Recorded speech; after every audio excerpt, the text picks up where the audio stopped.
Depois de ganhar de goleada do Internacional, já dá pra dizer que o Vasco do Diniz piorou de novo? Eu não acho que é por aí, não. O Diniz... Segura aí, vamos comentar disso aqui, tem bastante coisa para ser falada, vamos lá do começo, como já é de costume. Escalação primeiro, o que a gente tem? Literalmente o mesmo time que tinha entrado em campo para golear o Internacional. Lá eu estava, em São Januário, eu vi de perto como que a gente jogou muito bem, mas tem que ver até que ponto também que não é demérito do Inter, porque era um time muito desorganizado, diferente do rival de hoje, que é o Mirassol, que é um time muito menor do que o Internacional, mas claramente muito mais organizado, inclusive do que a gente, muito mais. É um time que é completamente low profile, eu vou pegar aqui o termo do PSG que ficou popular, é um time de jogadores às vezes até conhecidos, mas que estavam em baixa. Então você tem lá Walter, que é meio que resto do Corinthians, Muralha, resto do inferno, King Naldo, você tem muito jogador que até tem uma fama, mas que já estava em baixa, fora os outros que esse sim ninguém conhece, a galera que passa batido num shopping, tá ligado? Só que mesmo sendo esse time muito menos famoso, é um time muito mais organizado e hoje isso ficou claro. O time do Vasco, exatamente o mesmo, destaque aqui para duas coisas. A primeira delas, Thiago Mendes, titular.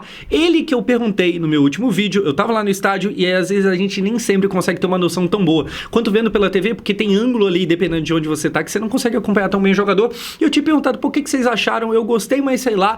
E eu vi muitos de vocês tratando como se fosse Zinedine Zidane, tá ligado? O que eu entendo, ele de fato jogou bem no dia, só que o que eu acho que faltou ali de maldade para muitos de vocês comentando e me respondendo é faltar a maldade de considerar que, cara, foi uma goleada.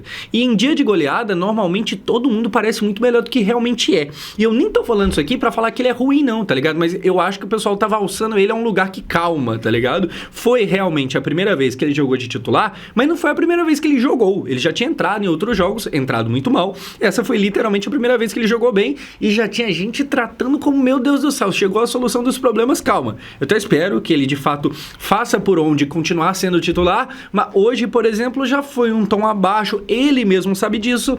Ele, Thiago Mendes, na entrevista do intervalo, ele falou, pô, a gente tá errando muito, eu estou errando muito. E aí eu admiro a coragem de colocar a culpa em si mesmo, tá? Acho admirável.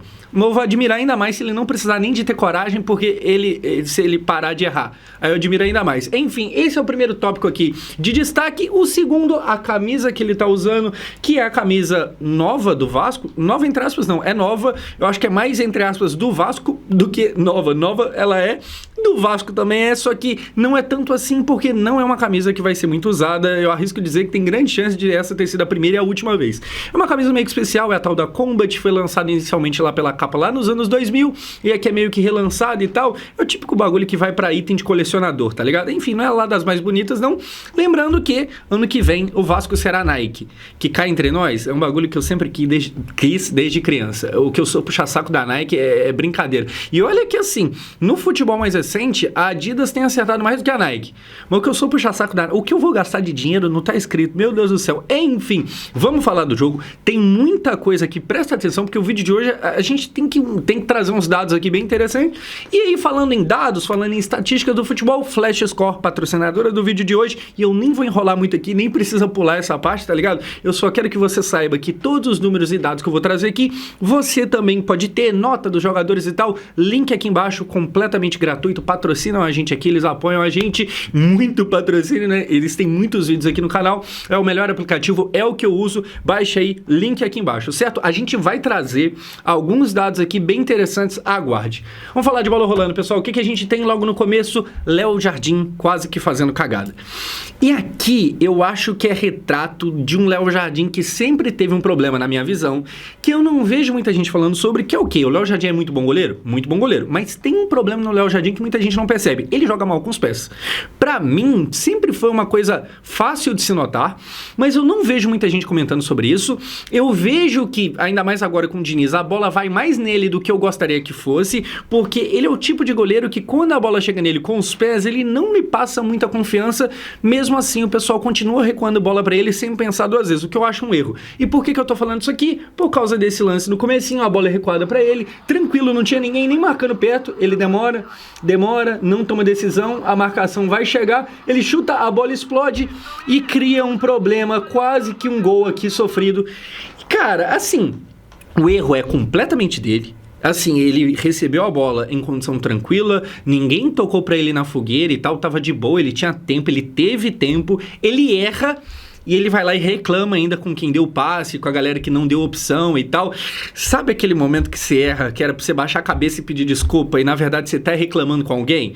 Foi isso aqui. O Léo Jardim é um goleiro ruim? Gente, pelo amor de Deus, claro que não, tá ligado? O Léo, inclusive, se a gente tá na Copa do Brasil, é por causa dele. Eu acho que dificilmente o jogador vai ser perfeito, tá ligado? A não ser a primeira prateleira aí dos super craques e tal, todo mundo vai ter um problema ou outro, e eu acho que os pés é o problema dele. É um baita de um pegador de pênaltis, tá ligado? É o tipo de problema que dá pra relevar.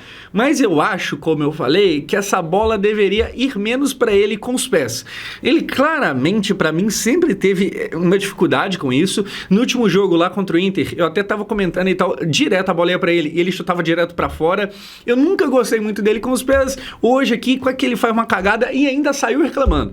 Pra mim, ele que é muito bom goleiro, que defende demais, que durante muito tempo existia a dúvida, lá em 2023, que o Vasco quase caiu pra Série B, existia a dúvida de o Léo Jardim realmente é bom, ou ele é só um goleiro se destacando num time que toma muito gol, que toma muito chute. Sabe aquele clássico caso de time que tá quase caindo, e aí o goleiro se destaca porque o goleiro é muito exigido?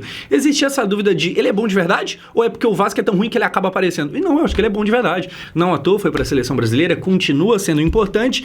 Dito isso, com os pés, eu prefiro não ver ele jogando com os pés. Depois, o que a gente tem? O Ryan levando perigo e fazendo o Walter, ex-Corinthians, ter que trabalhar. Olha só, o Ryan conduz a bola aqui, ele vai brigar e tal, ela bate, rebate e vai sobrar, cadê? Pra ele aqui, ele briga, ganha, puxa, chuta de fora da área e o Walter faz uma baita defesa. Eu tava muito torcendo pelo gol do Ryan. O Ryan, ele inclusive, se eu não me engano, ele está a 3 gols de empatar o que o Neymar fez no Brasileirão de 2010, se eu não estiver enganado, quando o Neymar tinha 18 anos. E aí, por que eu tô falando isso aqui? Porque o Neymar, cara, em futebol brasileiro, ele foi com sobras o que a gente viu de mais bizarro nos últimos anos.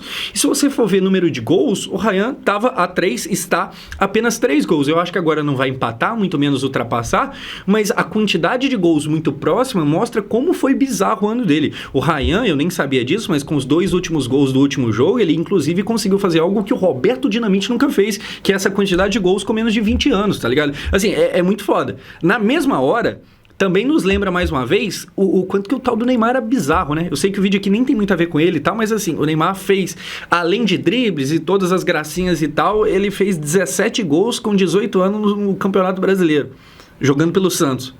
Meio bizarro. Mas enfim, infelizmente o Ryan não vai nem conseguir empatar, nem ultrapassar, mas provavelmente será eleito o melhor jogador, o jogador revelação do campeonato. Justo. Assim, se não for ele, meu Deus do céu, é loucura.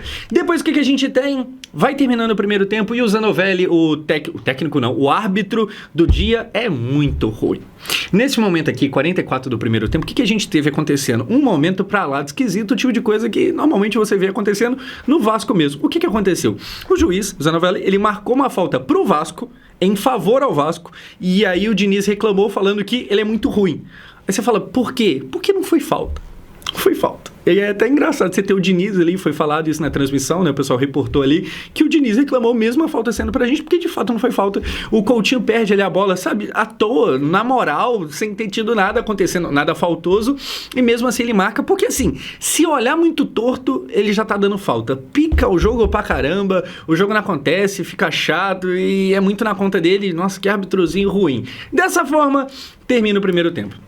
A gente teve um primeiro tempo dentro de casa, só que contra um time que a gente sabe que não seria fácil. Se o Vasco ganhasse esse jogo, a gente poderia voltar para a briga de Libertadores via Brasileirão, que agora ficou muito difícil, para não falar impossível. Na verdade, eu não sei se é literalmente impossível, mas eu acho que é. Enfim, na prática é impossível, porque o Vasco não vai levar a sério o último jogo, que é contra o Atlético Mineiro, porque provavelmente vai ser poupado quase todo mundo para a Copa do Brasil. Tá errado? Não tá. Eu faria exatamente a mesma coisa. Mas enfim, qual foi o cenário?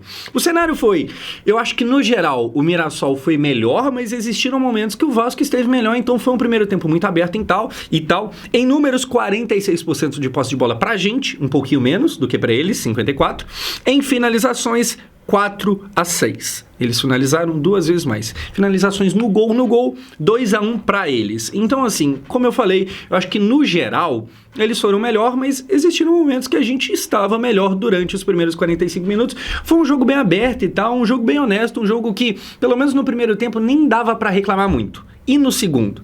No segundo que a gente tem o seguinte, o Vasco começa muito bem, e aqui o Paulo Henrique, que sentiu durante o jogo, e eu espero que não seja nada grave, porque o Piton também sentiu, e esse parece que foi, o Paulo Henrique finaliza e o Walter defende. O Vasco, ele finalizava bastante no começo do segundo tempo, eu senti que o time voltou bem, que parecia que dava indícios até de poder ganhar esse jogo, mas ficou no quase. Aqui acontece a defesa, a gente tenta, mas acaba não rolando. A notícia boa é que pelo menos a gente atacava, a gente, apesar de perder de 2-0, não fez aquele jogo trágico, aquele jogo horroroso que parece que tá todo mundo morto dentro de campo, tá ligado?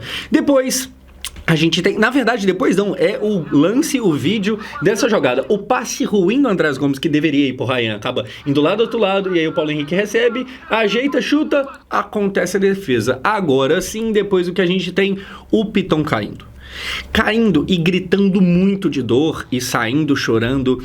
E talvez isso aqui seja uma notícia pior do que a derrota de hoje.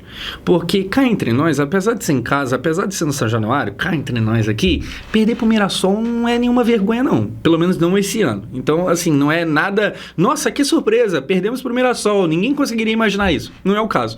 Agora, perder o Piton, sendo que tem fase importantíssima de Copa do Brasil vindo por aí, e possivelmente obrigando a gente a usar Pumita improvisado... Isso é uma notícia merda. É verdade que o Pumita, até foi falado na transmissão do Premier, que ele se encontrou naquele período desse ano que ele foi improvisado ali na lateral esquerda, mas mesmo assim eu não confio muito nele não. Então o Piton sai, a gente ainda não sabe a gravidade, eu tô gravando esse vídeo assim que o jogo termina, como é de costume, então ainda não saiu nenhum exame, nenhuma nota oficial, mas cara, olhando ali, parece que a coisa não é bobeira não, parece que é sério. O Piton grita, a cara de dor dele aqui demonstra isso, ele sai chorando, ele sai mancando, provavelmente deu ruim, existe grande chance da gente perder o nosso lateral titular, líder de assistências do ano para a Copa do Brasil. É complicado, é bem difícil, vamos torcer aí para dar sorte de ser só um susto, mas não parece ser não. Depois, gol do Mirassol. O Vasco tentou no começo do segundo tempo, mas quem fez o gol foi o Mirassol, porque numa baita jogada deles aqui, a bola é tocada pra cima, o cara recebe, chuta e faz o primeiro gol do Mirassol e sai aqui comemorando. Cara, eu acho que a boa notícia, depois de uma derrota, é que assim, o Vasco já piorou de novo. Primeiro que a gente tem que saber que não é porque goleou que agora tá tudo bem. Da mesma forma, não é porque perdeu que tá tudo muito ruim. Se fosse uma derrota para um time desorganizado, que tá perdendo para todo mundo, mas que ganhou da gente, eu me preocuparia mais. Perder pro Mirassol, eu acho que faz parte. Faz parte porque o Mirassol, como eu falei no começo do vídeo, é claramente muito organizado. Então ele via o Vasco tentando e achou ali uma brecha, um contra-ataque, um campo meio aberto, e aí fez o gol. É um time muito bem treinado, tá? De verdade, eu não tô nem falando pra meio que reduzir o nosso problema, não. Não tem problema de a gente ter perdido porque os caras é bom. Os caras realmente é um time muito bem treinado. E no último vídeo, no jogo contra o Internacional, eu até falei, pô, se tiver um torcedor do Inter aqui, eu queria dizer que o time de vocês é bem ruinzinho. E o time do Inter tá uma bagunça do caramba. O Abel chegou lá agora e aumentou o problema com a declaração dele lá e tal. O Mirassol, muito pelo contrário, o Mirassol muito organizado, assim, dá gosto de ver. Infelizmente, hoje foi contra a gente. Eles fazem um gol aqui, como eu falei, foi um jogo aberto, a moeda poderia cair pra gente, pra eles, caiu pra eles, gol deles, 1-0. Depois, cara, a gente chega a ter uma chance muito clara com o Verratti, que entrou no decorrer do segundo tempo, ajeitando pro David, não acontece gol, fica no quase mais uma vez, e aí, na verdade, o que acontece? Gol sim, mas não nosso, deles, Mirassol 2-0. Numa clara jogada de time que foi pra frente tentar o empate, mas na verdade sofreu o segundo gol. O cara sai aqui cara a cara, dribla o Léo, chuta e faz um gol tranquilo, comemora, e aí a gente perde os dois jogos do Brasileiro pro Mirassol. Se eu não me engano, o primeiro foi 3-1 ou 3-2, 3 alguma coisa, agora 2-0. Mirassol nunca tinha jogado São Januário, já chega ganhando a primeira vez. Beleza, vamos aprofundar mais, porque você lembra, pra você que ficou até aqui agora, talvez essa seja a melhor parte do vídeo. Você lembra que eu falei que tinha umas estatísticas interessantes aqui pra trazer? O negócio é o seguinte, cara, respondendo a pergunta do vídeo, o Vasco piorou só porque perdeu? Não. O Diniz, como eu falei no último vídeo, e eu vou reforçar aqui porque eu acho que eu acertei muito no comentário, o Diniz é o cara que o grande problema dele é manter a constância, é conseguir ser constante ali na mínima qualidade. O que acontece? O Diniz, ele é o cara que ninguém duvida que ele consegue encantar. Então, do nada, quando você menos espera, ele vai meter uma goleada e vai parecer que é o Barcelona do tic-tac, que é o City de 2023, que é o PSG do Luiz Henrique. O Diniz é isso. O Diniz é isso. O grande problema é que logo na sequência ele desanda. E aí, assim, o Vasco já piorou de novo? Não exatamente porque não tinha melhorado. Antes de golear, a gente tinha tido 5 derrotas. Então, assim, não é porque goleou que tava tudo bem, assim como agora não é porque perdeu que tá tudo ruim também. Hoje, pelo menos, desconsiderando o placar, o que não é sempre certo de fazer, mas vamos fazer isso aqui hoje, o Vasco jogou bem. Certo? O problema é que o Diniz provavelmente fica pro ano que vem e essa inconstância dele, isso é um BO. É tão inconstante que, agora a gente chega nos dados, o Vasco do Diniz, que não é o técnico que treinou a gente o ano todo, mas treinou na maior parte do tempo, teve o período do Carille também, o Vasco na mesma hora que é o 4º melhor ataque do Brasileirão, e aí você vê, pô, o time tá lá em 11º, 12º, mesmo assim é o 4º melhor ataque, é o 4º time que mais fez gols no Brasileirão, e aí curiosamente o Mirassol que jogou contra a gente hoje é o 3º, a gente tem o 4º melhor ataque, mas também a gente na mesma hora que está no top 4 de quantidade de gols feitos, a gente está no top 3 de quantidade de derrotas. Então é sempre essa coisa, é muito 8 ou 80 e nada mais a cara de Fernando Diniz isso. A gente só não perdeu mais jogos do que os 2 últimos times do Brasileirão, que é Sport e Juventude. Então assim, na quantidade de gols feitos, a gente tá lá em cima, entre os melhores. Na quantidade de derrotas, a gente tá pior do que 2 times que estão hoje na zona. Que é muito complicado, é a cara do Diniz. Isso aí, infelizmente, é muito dele. Vamos ver se o time consegue ter ali uma constância um pouquinho melhor, porque como eu falei, vira e mexe encanta, mas vira e mexe também faz raiva, e é isso aí. Só um comentário aqui, é meio óbvio, mas eu esqueci de falar, e beleza, deixa eu explicar aqui. Como é que o Vasco consegue estar no top 3, ser o 3º pior time em questão de derrotas, e não tá afundado na zona? O Vasco não empata jogo. Então assim, a cara do Diniz, a gente ou ganha ou perde. 8 ou 80, nada mais Fernando Diniz que isso. A gente junto com o Red Bull Bragantino somos os 2 times que menos empataram no campeonato. Dos 38, na verdade 37, porque ainda falta o último, das 37 rodadas, só 6 a gente empatou. No resto, ou perdeu ou ganhou, 8, 80, céu ou inferno, Fernando Diniz. Enfim, concluindo agora, pro ano que vem, como eu falei, o Diniz deve ficar.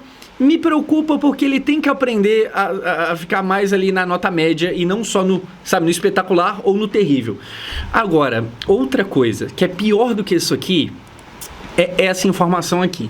O Vasco em 2011 foi vice do Brasileiro, vice-campeão para o Corinthians, e o Mirassol agora consegue cravar a vaga dele no G4, vai jogar Libertadores diretamente. E aí, o que é esse dado? Qual que é essa informação? O Mirassol, ao vencer hoje a gente, consegue igualar, desde que o Campeonato Brasileiro entrou nesse formato de pontos corridos, Mirassol e Vasco agora têm a mesma quantidade de G4. A gente em 2011, uma vez, eles agora. A gente tem a mesma quantidade de G4 conquistado, atingido, do que o Mirassol no Brasileirão.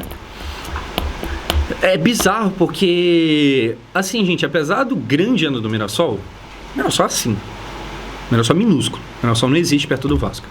Isso aqui nada mais é do que resultado de muito tempo sendo muito mal gerido, de muita bagunça sendo feita e de um time que, consequentemente, ele caminha para se apequenar. Eu espero muito que essa coisa, esse problema todo, a gente esteja em rota de resolução. A gente fica em dúvida, mas eu espero que esteja. Mas enfim, é um dado muito triste. O Mirassol conseguiu tanto quanto a gente G4 desde que o Brasileirão entrou nesse formato. E aí o número é muito bizarro porque a gente jogou muito mais Brasileirão do que eles na Série A. Eles empatam. É foda. Enfim, a gente termina aqui num clima meio merda, mas nem tudo está perdido. O ano de Brasileirão é um ano de média, é um ano de meio de tabela, é um ano que, por causa da vitória contra o Inter, a não ser que uma tragédia aconteça, a gente não vai correr risco nenhum na última rodada. Então, assim, a gente nem foi espetacular, nem terrível. Eu acho que esteve mais perto de ser terrível do que espetacular, isso é um problema, mas a boa notícia é que ainda tem Copa do Brasil e esse ano pode terminar muito bom. Isso aqui é terrível, mas eu espero que estejamos na rota de fazer isso aqui nunca mais acontecer. Enfim, eu sou o Josão, nem tudo está perdido, ainda tem a Copa do Brasil. Eu só não quero que o time fique tanto no 880, tá ligado? No céu, no inferno. Enfim, é isso, comente aqui o que eu talvez tenha esquecido de falar. Comenta aí, é nóis, valeu.